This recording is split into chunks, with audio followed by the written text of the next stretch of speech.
Hello, it's Mrs. Glasson.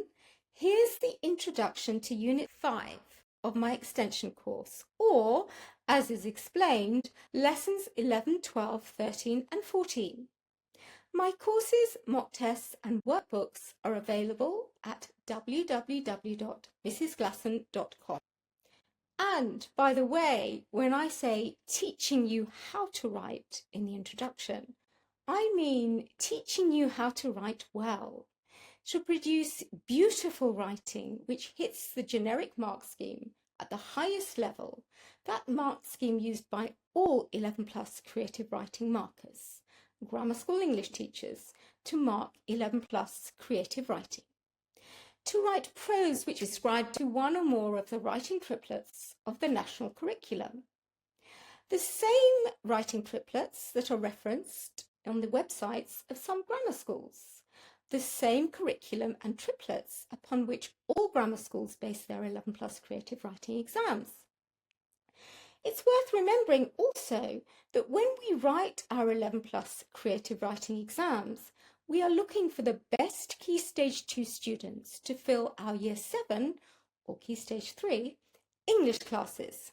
We are looking for that elusive Key Stage 2.5 with which all grammar school English teachers are familiar. And it should also be said that not all children need tuition to pass our exams. Some children are natural writers. They're natural English students. And I should know. I was one such child, and I have taught such children at 2 top grammar schools. However, it doesn't matter where we start from and how talented we are. We can always improve. We can always learn from an excellent teacher.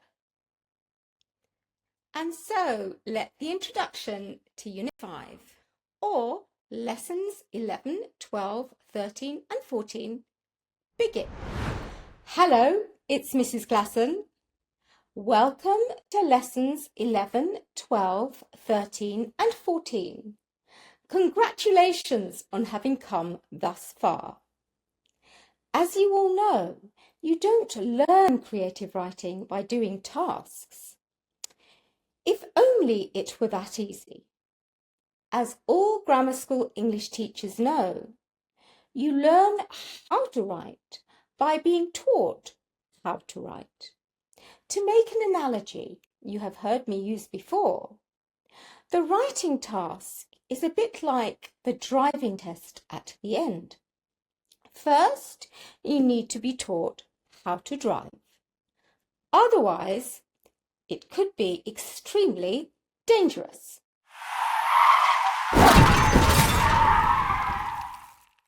As I have seen, I was an 11 plus creative writing marker for over 15 years.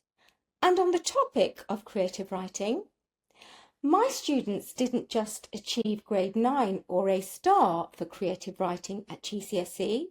Some of my students achieved 100%. And indeed, you have seen examples of their writing.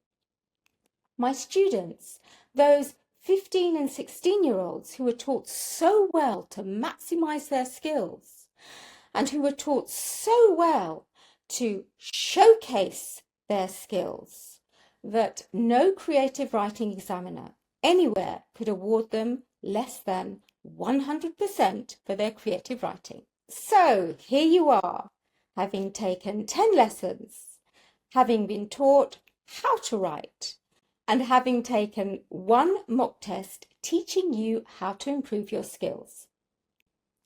Although you have all arrived here having experienced the same outstanding teaching of Key Stage 2 English skills, your method of arrival may have been different. So before we get on with Lesson 11, let me clarify and explain. If you have arrived after completing the extension course, you can see why this is named Unit 5. But like the other students, you have completed Lessons 1 to 10 and Mock Test 1B. If you have arrived after completing the 11 plus revision course, You have completed lessons 1 to 10 and mock test 1B, and you are ready for lessons 11, 12, 13 and 14. If you have arrived after completing the 11 Plus Foundation course in preparation for home study or live tuition, or merely to get better at English, you have completed lessons 1 to 10 and mock test 1A. However you have arrived, it is my pleasure to welcome you here to this, the first of my creative writing units, which will focus on a common trope of Key Stage 2, 3 and 4 writing, a form of exam writing popular in the 11 Plus and in GCSE exams. Persuasive writing, or more specifically, the persuasive speech, formal and informal letter. You were taught all about the writing triplets of the national curriculum. You know what they are. You know their significance to creative writing. So, persuasion. This is a writing trope with which you are familiar because you have done many tasks in primary school which use this type of writing. And it's also a type of writing for which you have been well prepared by my teaching thus far.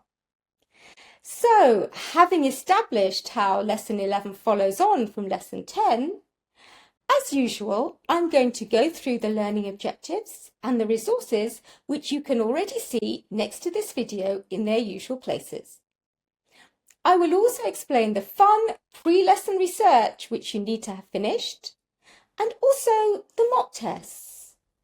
As I have always said, I believe that tests should incorporate assessment for learning. They should be diagnostic. They should help you to improve. What's the point of doing tests if you don't know how to improve, right? Frequently, those who don't know how to teach English confuse teaching with testing. Again, as an 11 Plus marker, I have seen the dangers and the damage caused by that approach to candidates' English in general, to their creative writing in particular, and, regrettably, to their chances of passing the 11 Plus. Therefore, at the end of Lesson 10, you did a very important mock test. Mock Test 1. Like the lessons, mock tests 2 and 3 are sequential. Parents, if your child hasn't done them already, I encourage you to enrol in mock tests 2 and 3. Each comes with its own target setting feedback lesson. Mock tests that show you how to improve. Mock tests that teach. Okay, so having been taught how to write, having been equipped with the skills by a former 11 Plus examiner and grammar school English teacher, you are now ready for lessons 11, 12, 13 and 14. Creative writing or transactional writing. Persuasion. Are you ready? Let's go. I hope you enjoyed that delicious little soupçon. To enrol in my mock tests and courses, go to www.mrsglasson.com. Read my reviews, watch my videos, follow me on social media. 11 Plus tuition from a former grammar school English teacher. 11 Plus tuition from an 11 Plus English expert. Let me show you just how amazing your child's English can be.